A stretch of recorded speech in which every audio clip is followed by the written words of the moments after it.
ದಕ್ಷಿಣ ಕನ್ನಡ ಜಿಲ್ಲೆಯ ಬೆಳ್ತಂಗಡಿ ತಾಲೂಕಿನ ಬೆಳಲು ಗ್ರಾಮದಲ್ಲಿರುವ ಅನಂತ ಪದ್ಮನಾಭ ದೇವಸ್ಥಾನದ ಜೀರ್ಣೋದ್ಧಾರ ಮತ್ತು ಬ್ರಹ್ಮಕಲಶ ಕಾರ್ಯಕ್ರಮಗಳು ಅದ್ದೂರಿಯಿಂದ ನಡೀತಾ ಇವೆ.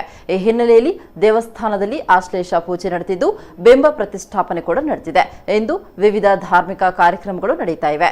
ಇಲ್ಲಿನ ಒಂದು ಕಾರ್ಯಕ್ರಮದ ನೇರ ಪ್ರಸಾರ ಇಲ್ಲಿದೆ.